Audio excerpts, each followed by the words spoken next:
In 1860s England, illegitimate births doubled in 30 years. As this population grew, infant mortality spiked to levels suggesting a national crisis. Unsupported mothers were pushed to horrifying extremes.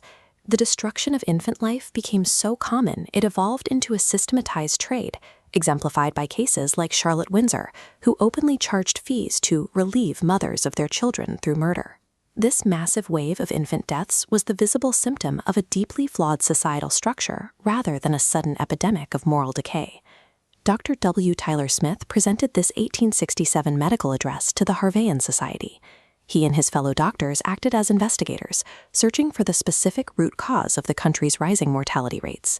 The committee reached a shocking conclusion. The law itself catalyzed the destruction of infant life. Dr. Smith's thesis highlighted a legal imbalance.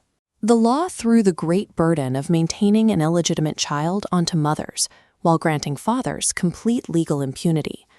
To understand the rise in deaths, we have to examine how the state purposefully trapped women in an impossible legal vacuum. The crisis began with the implementation of the New Poor Law in 1834, which completely reversed the existing legal framework for out-of-wedlock births. Under the old Bastardy laws, the financial weight of illegitimacy was placed on the father's shoulders, holding him accountable. Victorian lawmakers believed they could deter licentiousness through harsh economics. They shifted the punishment entirely onto mothers, hoping the threat of ruin would force moral behavior. The immediate result was that fathers faced zero consequences, while destitute mothers faced imprisonment in workhouses if they could not support or were forced to abandon their children. By attempting to legislate morality through sheer financial ruin, the state created a system that incentivized child abandonment. The law did provide one theoretical path for a mother to secure child support from the father, a process called affiliation, but the timeline was a trap. Lawsuits could only be initiated after the child was born, giving fathers months to change their names, change their locations, and simply vanish. Even to start the proceedings, the mother had to pay legal expenses up front, an impossible requirement for someone already destitute. Courts then demanded strict corroborative evidence of paternity, a standard frequently used to defeat genuine cases on minor technicalities. If a mother miraculously won her case, the payout was legally capped at £0.50 a week.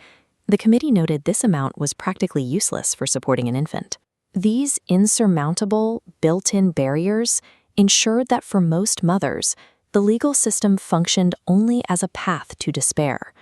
With no legal avenue for survival, many mothers were forced to surrender their infants to institutions like foundling hospitals. These hospitals collapsed under their own weight. Indiscriminate admission policies led to massive overcrowding that staff could not manage.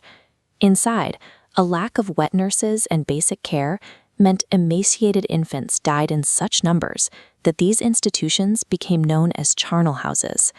This institutional failure demonstrated that the state could not mechanically replace maternal care without providing the foundational support mothers needed to survive. The crisis eventually reached the courtrooms, where the extreme severity of the law actually defeated its own purpose. To secure a murder conviction, prosecutors had to prove entire live birth. This meant showing the infant was completely separated from the mother and breathing independently before it died. Defense attorneys routinely used this impossible medical standard to defeat murder charges on technicalities, even in cases where neglect was obvious.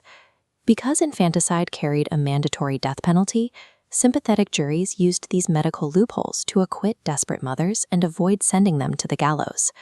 The law created a paradox, a penalty so extreme that it made convictions nearly impossible, ensuring that no one was held accountable.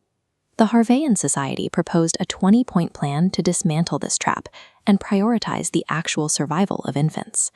They recommended abolishing the death penalty for infanticide, treating it instead as second-degree murder so that juries would feel comfortable delivering convictions. They also called for economic reform, empowering authorities to sue fathers directly for higher support payments, shifting the financial burden back to men. Finally, they mandated that mothers remain in workhouses for 4 months after birth to ensure the infant received proper care during its most vulnerable weeks. The committee's findings concluded that the New Poor Law was a failure, By attempting to enforce morality through the ruin of mothers, the state had directly caused the increase in the very crimes it hoped to prevent.